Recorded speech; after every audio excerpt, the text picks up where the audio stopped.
This is the Shaver Prep Football Podcast, episode 35, season 2, presented by Aquarius Home Services and brought to you by True Stone Financial, 612 Quarterbacks, and powered by 10K Construction. We have a big announcement here at Talk North. Our live Class 6A football selection show is this Thursday morning at 10 a.m. We'll announce the Class 6A football playoff bracket live before you can find it anywhere. And 4 coaches will join me in studio to break it all down. That's Thursday morning, 10 o'clock in the morning, and you can find us on YouTube at Shavers Prep Football Podcast. Week 7 of the high school football season is in the books. A quick turnaround now. Of course, MEA Wednesday is the final night of the regular season on October 15th. A couple of big notes from last week. Big wins. Thursday night, October 9th, Monticello knocked off the defending 5A champions, Elk River, 22-14. And on Friday night, a couple of big wins in Class 6A. Moundsview upset Forest Lake, 28-23. And Edina beat Minnetonka to hand the Skippers their first loss of the year. Final was 27-20. Our Talk North Walk the Talk winner this week is Ogilvie senior running back Kaden Felde. Last Friday, Kaden rushed for 215 yards on 26 carries and 5 touchdowns in an upset of undefeated Mille Lacs, 46-20 in 9-player football. Quite the performance. Well, Kaden is here now. Big win on Friday night, 46-20 over Mille Lacs, a previously undefeated football team. Thanks for doing this. Homecoming weekend too, right? This was a homecoming game. Hey, nothing better than to have your best game of the season on homecoming night, right? No, that's a great feeling. Yeah, tell me about the game. What was working for you that allowed you to have the success that you had? I think we were so prepared in the week before, and we knew exactly what plays to run and what's going to work. And all of our team was so ready and determined to win this game, and it meant a lot to us. So tell me about your offense. What kind of offense do you run, and how do they feature you in this offense? We run a lot of split backs with me and Brody Smith in the backfield, and it's nice to have both of us because we're such good backs that they can't just key on one person. Our whole team is a threat, so they can't just key on one person. So just to confirm, 26 carries, 215 yards, 5 touchdowns. Yep. Best game of the season thus far. Full game too, right? Because, I mean, Mille Lacs, good football team. Yep. Is there a certain play that when it's called in the huddle, you know, all right, this is going to be good? Was there a play on Friday that every time it was called, it worked? I just like lead plays. I know our lead backs are so good at blowing up the linebackers. It's just so fun to see that hole open up. How would you describe yourself as a running back, Kaden? What do you think makes you good? I think I'm just very fast and quick on my feet, and I'm hard to bring down. You know, your offensive line obviously needs some credit here, so I'm going to give you a chance to give the props. Why don't you name your offensive linemen? Give them some love here this morning because they did a great job to allow you to have the success that you had. Yeah, Johnny Hoffman. He usually lines up at tight end. He blocks. He's a good blocker.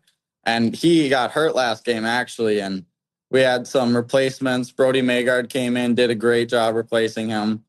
And Austin Hergis, he's one of our guards, and he stepped up this year. Big step up this year. He's working in the offseason and put in the effort. Landon Hatfield, he played last year. He did a great job last year. He's been really good this year. Carter Magard, he's outstanding. He's such a good blocker, such a good lead blocker. He's great. And it's just, our line is good. It's crazy. Well, you go over 1,000 yards for the season with this game on Friday.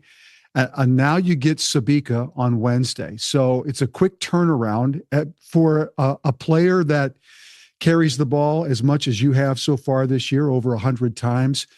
What does the short rest feel like? What do you do in the next few days to kind of not only get yourself ready for Sabika, but also try to get some rest because the playoffs are right around the corner too? Yep. I mean, after games, I like to get on my feet. I like to move. I don't do much sitting around. I work my muscles out and maybe get a couple chiropractor appointments. And yeah, just work my muscles out, get them loose again. How big is this game on Wednesday with Sabika? You guys are 5-2. You're having a real nice season. What does this game mean on Wednesday? This game means a lot. We got to take them down to get a better seed for playoffs, and I think we can do it. And if we play like we did yesterday, we'll do great. So in your section, and I don't have it right here in front of me, but in your section, where do you guys fall and who are the teams that you have to get past in order to get to state? I think we're sitting at about number 3 in our section, and Bertha Hewitt and Cromwell Wright, they're sitting ahead of us right now. And those are the only teams that have beaten you so far this year. Yep. Both those, well, the Cromwell Wright game was a little bit more lopsided than the other one, but as you look ahead, I mean, are you guys in a good place? Are you healthy? Do you feel like you're kind of hitting on all cylinders as you get into Wednesday and then into the postseason? Yeah, we're probably the most healthy we've been all year. Johnny Hoffman going down hurts us a little bit, but we find replacements. We have depth, and we know how to replace them. Well, congratulations, Kaden Felde, 26 carries, 215 yards, 5 touchdowns. That's now 19 touchdowns on the season for you. What a great game. What a great way to celebrate homecoming. Congratulations and good luck on Wednesday. Thank you. You bet. So now we turn our sights to Wednesday night, the regular season finale in Minnesota high school football. And who better to help me set the stage than Strib Varsity senior reporter Jim Paulsen? All right, the man is here, Jim Paulsen. He's got his pulse on high school football in Minnesota. Wednesday night, things have kind of we're kind of there, right? The end of the regular season. It's amazing how fast the high school football season in Minnesota goes. Jim, there's 4 matchups that I've kind of circled on Wednesday night. And let's start with Minnetonka Maple Grove. Did Minnetonka look past Edina in losing that game on Friday? No, I don't know if I want to say they looked past Edina. I think it might have been just as much the fact that they're depending on Caleb Francois a lot. And since their quarterback went down, Caden Gutzmer went down, that they're asking a lot of Caleb Francois. And, he just can't carry the entire team all season long.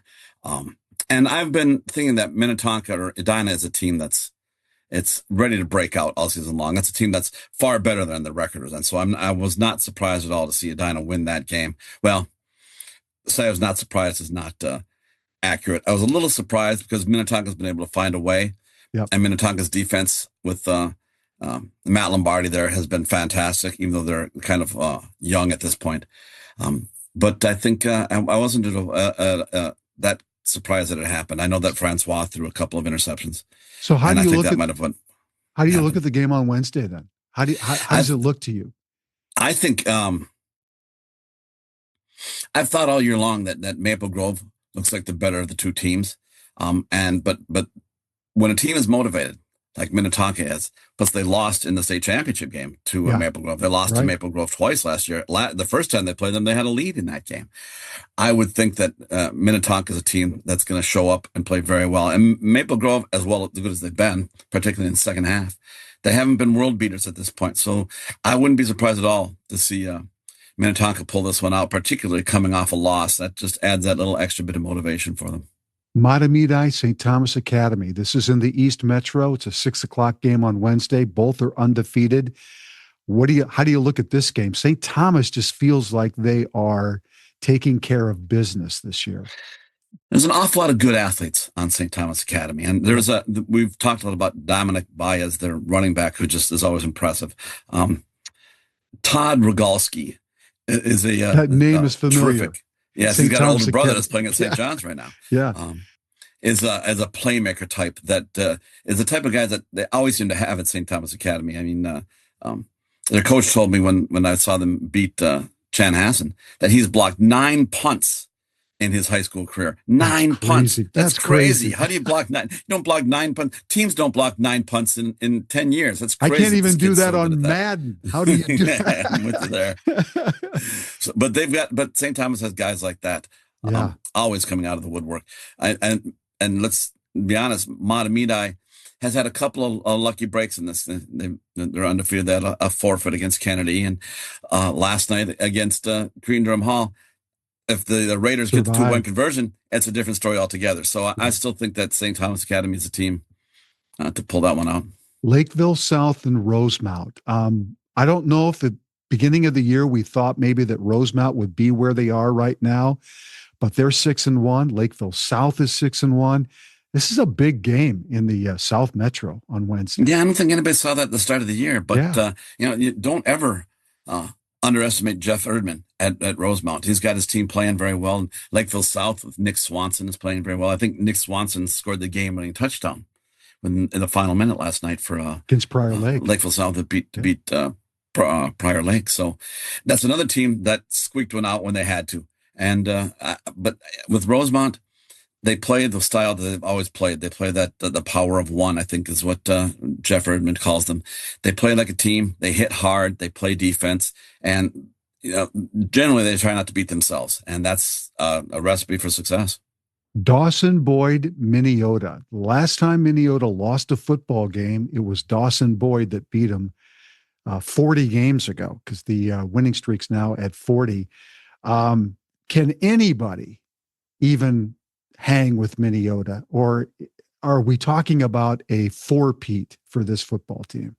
Yeah, I think it might be the latter. I mean, I'm not going to ever say it can't happen. These are high school kids, by the way. Right. And I know that Dawson Boyd's not that far away. There's a rivalry there. And so they would love to be the team to take down Minneota. And Minneota showed that they were a little bit vulnerable earlier in the season when they only beat Eden Valley Watkins by a single touchdown. Still scored 37 points in that game, however. Yeah. But right now, Minneota is just playing like a machine. I think they scored more than 60 points, 3 straight games. Well, they scored against Yellow Medicine East last night, 75 points, I think it was. So that's just crazy. I mean, Minneota is just hitting on all cylinders right now, and they know how to win games. And like I said in the past, I think one of the things about Minneota is opponents go in thinking they're going to get beat. They have they're beaten already when the game starts, because they know that this is Minneota. How are they going to handle this team? And I think that's half the battle. Those are 4 of the big matchups that are on Wednesday. Talk a little bit about Class 4A, because Byron survives against Stewartville on a touchdown with a second left in the game to win that game 29-26. And I'm looking at 4A. You put the rankings together for all of us. We all vote for the AP rankings, but you put it all together. And I really, honestly, if Byron had lost last night, I don't know. Maybe Marshall is the clear. I don't know if there's a clear favorite in 4A. What do you think? Because of all the classes, and maybe 3A you can say is a little muddled too, but I think of all the classes right now, 4A just seems to be, I'm not really sure what to think. I'm with you on that one as well. But I still think Byron is probably the class of the class. Marshall, they had their tough game when they hosted Orono last week, and they pulled that one out. But, being their Marshall in the southwest corner of the state, we don't get to see a lot of Marshall, so we don't exactly know what they are. And they've had good records in the past, and they get up to play teams from the Metro and bigger teams, and they haven't been able to come through. But this year, it seems like Marshall does have a recipe, and they are probably the second best team in Class 4A. But Byron survived it last night. Wow, crazy. Against Stewartville. And it wasn't a Hail Mary pass either. No. It was just a deep in, and the guy turned around, just outran the defense. And read the whole defense. And you can see on the sidelines in the video, all the Stewartville coaches on the sidelines had their hands on their heads like, I can't believe that happened again. This game won. And suddenly it's over. But that's what teams do when they win. And they've still got one of the best players in the state in running back Carson Heimer. So anytime a team's got a player like that, I think that gives them a chance to run the table. And so I would say that Byron's still the class in Class 4A. And but it's not that cut and dried. And here's the sad truth, and your rankings show it. 3 of the 4 top teams in 4A are all in the same section. So only one team's going to get out. Byron, Casson, and Stewartville have to all play each other just to get to state. It almost seems unfair, but it is. I mean, that's Southeast Minnesota football too. It's just that good. And that's the type of thing that the high school league has struggled with for years at different levels of sport. You see it in basketball as well, and hockey, where some classes or some sections are so stacked and others really aren't. And that's kind of the regionality that the high school league strives for. But you're right about this one in Class 4A. 2 teams are going to be disappointed not coming out of that section. And I think Byron would be extremely disappointed if they run the table having beaten their 2 biggest rivals in the section and aren't going to be able to come out of that one. That would be a terrible loss or disappointment for Byron. I think it might be safe to say, Jim, that the winner of that section probably will win the state tournament, just because, I mean, if you beat them twice or whatever in the regular season, then you got to play them again in the sections just to get to state. I mean, wow, it's crazy. It's they're playing really good football down in Southeast Minnesota, and we've known that for a long time. And it's not just that class; it's 2A, it's 3A. Yeah, it's loaded. Last question. You always do at the end of the season. You do your all Minnesota football team, and you pick a player of the year. If you were to look at 3 guys right now across the state that you are thinking about in your head could be players of the year, who would those 3 guys be and why?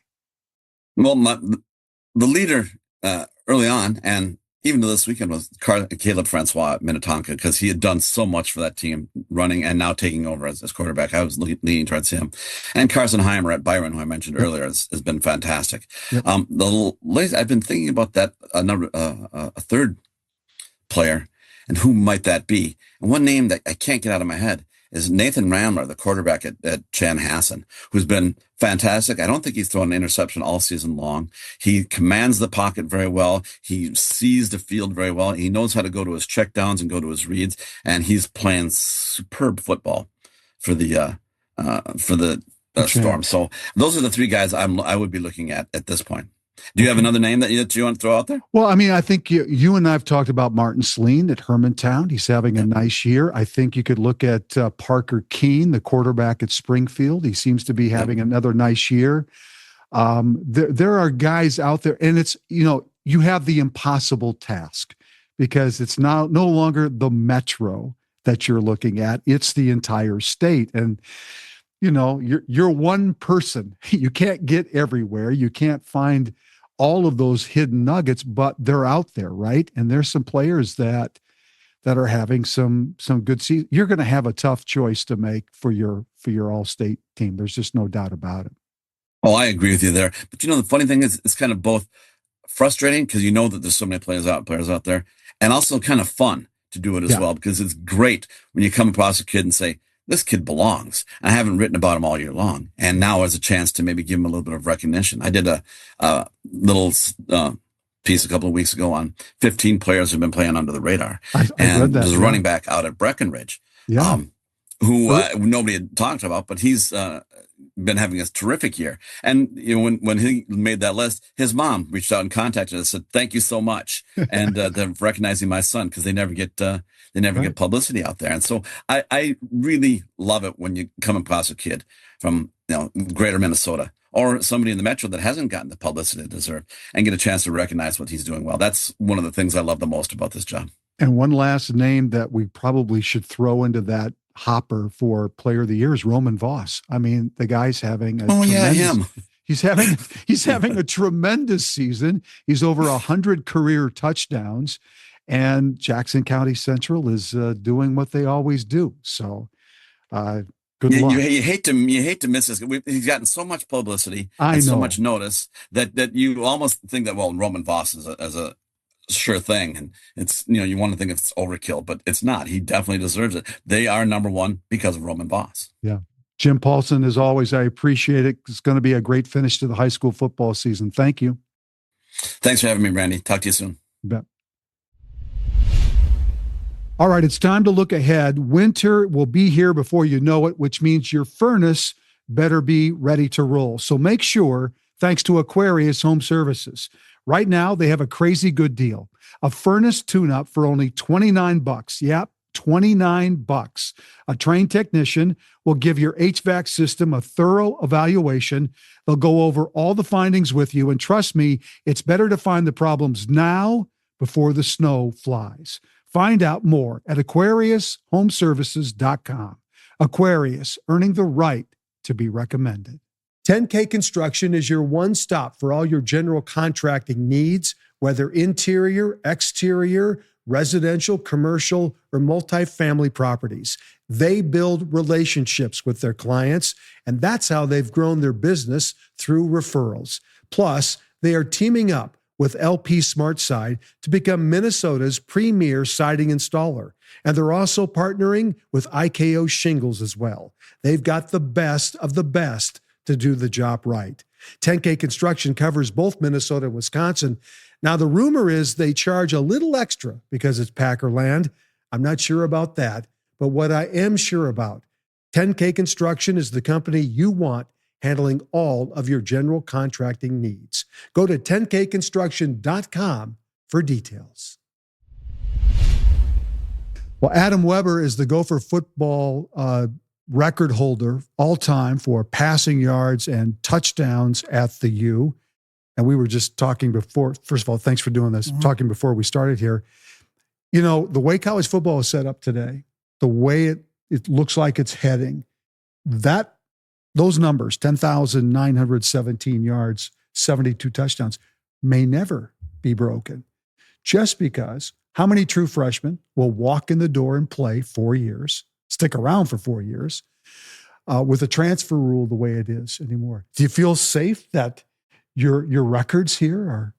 Well, I've always looked at for a long time. People do ask me, and I've always thought, I want those to be broken because that means there's a really good player on the team. Right. And hopefully that means they're having a lot of success. Right.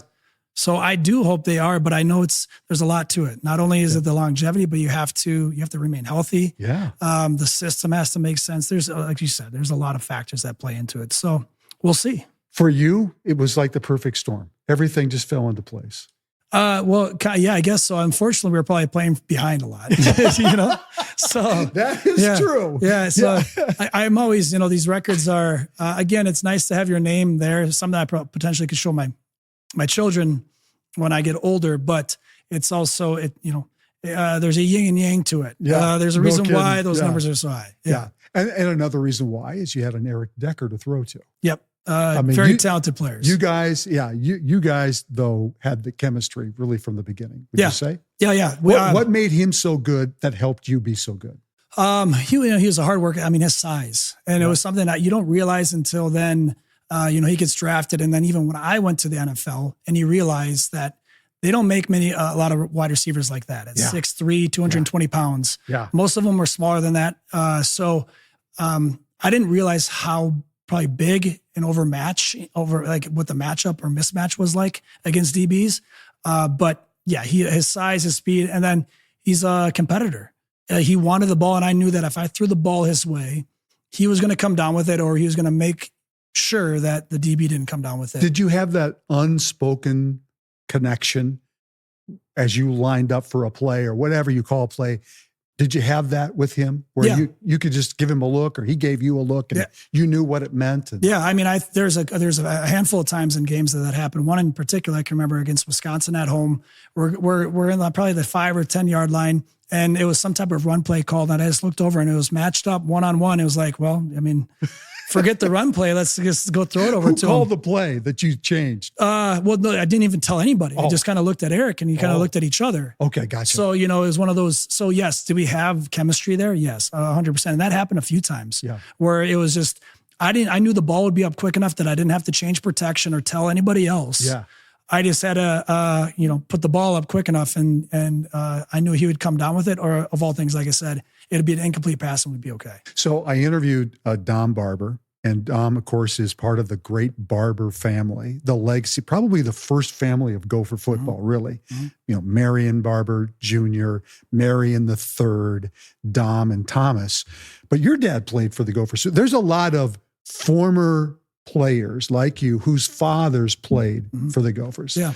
Was it just a given that that's where you wanted to end up? What do you remember about that time? Well, I mean, I remember vividly growing up and being an avid Gopher fan. Okay. And going to games, going to the Metrodome. Even my dad took me to Memorial Stadium before they knocked it down. I mean, I was 3 or 4 years old, but faint memories there. So no, I mean, I did the due diligence. Yep. I looked at all this. I knew I wanted to play in the Big Ten. Yep. And it was very close. When it came down to it, I was very close going to Wisconsin. But when I made the decision, it was exactly that. It was, I felt like I would be turning my back on the state of Minnesota, and I didn't want to do that. Yeah. There's a lot of players today who probably don't have that same feeling as you because the opportunities are there. Certainly the landscape has changed so much in college football because there's money now involved in it too, which obviously has changed everything. You played high school football at Mounds View, Jim Galvin. What was that like? What was he like as a head coach, and how much freedom did he give you to be who you ended up being as quarterback? Coach Galvin's great. I still see him. He's now the athletic director at Mounds View. So I'm up there occasionally throughout the year, whether I'm running a camp or doing something. Yeah. So I run into him a handful of times. It's always great to reconnect. He's an amazing coach, just an amazing human being, very funny, dry humor. Yeah. Right. So he was a gym teacher too at the time. And so, just a really fun guy. I think all the young guys, looked up to him in a way because he was, just a really cool guy. He had a lot of one-liners and stuff. But when it came to the offense, we ran a wing tee. And so there wasn't a lot of opportunities to throw the football. Right. So I would do a lot of checks and audibles. So there's a lot of flexibility there. Yeah. But even then it was still, maybe 8 to 10 times a game I'm throwing the football. Yeah. And so that was, challenging for me. I didn't know any different, but until when I started going to camps, and then particularly when I got to college, when they started talking about protections and pass concepts and drop and 5-step drop, 7-step drop, I'm like, I have no idea what you guys are talking about. So there was a huge learning curve there. Yeah. But it was great because then I was able to just really dive in and take a learner's mentality. You really kind of blossomed as a quarterback, as a throwing quarterback in college. Yeah. Yeah, definitely. And it was through a lot of embarrassment that first, not the first season because I was redshirted, but it was when Coach Brewster comes in and they kind of open up all the positions, and I'm competing with 5 other guys. Right. And that first spring ball, I made so many mistakes. I got kicked out of practice because I couldn't say a play. Coach Dunbar, who I hold in high regard, who's now passed away, he was an ornery old coach, but I tell you what, I learned a heck of a lot from him because of what he forced me to do. He didn't just give up on me. And through that, I did. And once I was able to get over the mental side of things, I was able to then allow my kind of athletic ability to take over, which I felt fit those systems that I was playing in. And you beat out Tony Mortensen, who was a great quarterback at Hutch. It was a battle of Minnesota kids. The great thing about that quarterback room, we're all very close still. Yeah. Mort is awesome. Mike Masajowski was there. Those 2 other guys were great. And so even though we were competing against each other for that starting spot, we all supported each other. And again, Tony's been great. He's always been great. Even when we were rooming, won the starting spot, and I'm rooming with him on away games or even home games too, I guess. He's great. He's got the computer out. We're talking through the game plan. Just an amazing person, and very lucky. I think it would have been mutual both ways, but sure am blessed that he was a great mentor to me. Friday Night Lights at Mounds View. What was it like? It was beautiful. I mean, again, I grew up going to those things since I can remember. It was magical. It really is. There's nothing, and I tell this when I talk to high school players, there is nothing like high school football. Have the aspirations, have the dreams, have the goals for that next level. but realize there's nothing like this. Again, college is great in many ways, and even the NFL was great in many ways, but there is nothing that compares to Friday Night Lights, playing in front of your community, playing with buddies that you've known since kindergarten, putting on, for me, it was, the green and white, playing at Mustang Stadium. It's magical. Yeah. Yeah. I want to read something. You also play basketball for the great Ziggy Calls, who passed away recently. And I want to read a quote from you that you put out on social about that experience. And this is what Adam said. Rest in peace to Coach Ziggy Calls, true legend. Grateful to have played for him. He never let me forget. I couldn't shoot, but I could take a charge. That was enough for him. That was enough for me. Why was that enough?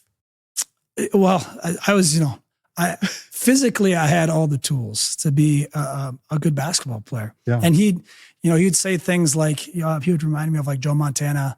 All these quarterbacks are great point guards because they see the field, they see the court really well. Right. Basketball just didn't relate to me like that. But I love being physical, and I want to be a part of the team, and I want to contribute. And so through my just being big and all the kind of physical side of things, I was able to get up on varsity JV as a freshman. But then that's where I kind of plateaued for a little bit until I was he had kind of forced or felt obligated to play me. And so I was the 5 at 6'2", and I 4 to 6 points a game just by being around the hoop. But I knew I could take charges and I could block, or I'd set really good picks. And knowing that Coach Calls is a legend, you wanted to be a part of those teams. Right. So any way I could contribute. What were the lessons that you learned from those historic coaches, from Ziggy and then Jim, that have kept through your life, that have kind of guided you through things in life? Yeah, well, I mean, Coach Calls. So he was our program, and so when I was coming up, or kind of our group, my age group was coming up, he was always at open gyms and kind of keeping an eye, and you felt that pressure of Coach Calls watching you and wanting to make an impact. Yeah. And then earning kind of the right to be a part of those teams. You saw he was dedicated to the game. And, there's not a lot of financial incentive to coach at the high school level. It really is a passion and a love. Yep. And to see that with him, that he wore his green blazer with pride. And I didn't know this until read about this. I wasn't able to make his visitation, but his answer machine would say home of the Mustangs. This guy bled, Mountain View Mustang basketball. So that was just to be a part of that and to share that with all the other generations that have been coached by him. Yeah. It's an honor. Yeah. And the same with Jim Galvin. Just an amazing guy. Again, I think I learned to be kind of even keel from him, right? I never really saw him yelling at the umpires or refs too much, and never too high, never too low. But when he was disappointed, that made a big impact. I remember one game we lost, and it was a away game, so we're on the bus, and some guys are kind of joking already pretty quick after the game, and he made a comment of like being disappointed that we were, and I think I was in a position of leadership at that time, that really stuck with me. That it was like, you're right. This is not the right time for that. Right. And so those are just little lessons along the way that, I haven't thought about that until now, that, they kind of just stick with you. Yeah. Last thing, put your coach's hat on for me, because you work with young quarterbacks. Young quarterbacks are watching, coaches are watching this podcast. What are some of the things that they should be thinking about, working on to help them be better at that position that can maybe someday do what you did in your career? I think everyone's looking for this magic drill or routine, and it's not. It's doing things over and over again and not getting bored. It's the grind. It's the grind. Taking a 3-step drop gets boring after a while. I got it.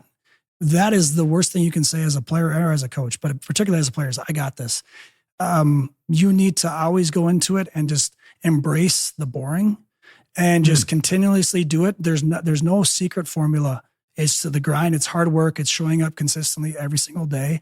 And I think in this world of instant gratification and social media, people want this flashy thing or drill or coach or thing. And it's like, nope, it comes down to just showing up when the cameras aren't on and putting in the work. That's great advice.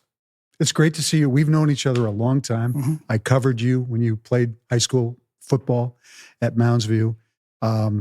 Throughout your Gopher career, your walk through the NFL. It's always great to see you. Yeah, I appreciate you doing this. Pleasure. Thanks. We'll be right back. This episode is brought to you by 612 Quarterbacks, Minnesota's premier quarterback development program. At 612 Qs, they're committed to creating a high-quality quarterback development program, both affordable and accessible. Their training goes beyond the basics, not only focusing on proper throwing mechanics and footwork, but also building strong football IQ, leadership, and resilience. Their mission is to educate, inspire, and challenge athletes to raise their standards on the field and in life. Through training and mentorship, they're building more than quarterbacks. They're building a community rooted in growth, accountability, and shared success. Learn more today at 612quarterbacks.com. These days, you can get a checking account, a credit card, or a mortgage just about anywhere. But what you can't always find is the personal touch of a neighborhood credit union like Trustone Financial. I've known the folks at Trustone for many years. They put people first. They take time with you, they get to know you, and they use their expertise to connect with the services that help achieve your financial well-being. Trustone is a not-for-profit financial institution owned by the very people they serve, and they're in your neighborhood. Visit trustone.org and get to know them. They can't wait to meet you. Trustone is an equal housing opportunity lender. Our Talk North games of the week on Wednesday, October 15th in Class 6A, a monster matchup in Maple Grove where the undefeated Crimson take on the 6-1 Minnetonka Skippers. It's a rematch of last year's 6A Prep Bowl. And in the East Metro, a big game in St. Paul as the undefeated Matamidi Zephyrs take on Class 5A #1 team, St. Thomas Academy. The Shaver Prep Football Podcast drops every Monday, and you can catch us on YouTube and where podcasts can be found. And again, a reminder, our live Talk North Class 6A football selection show is Thursday morning at 10 a.m., and you can find the show on YouTube under Shaver's Prep Football Podcast.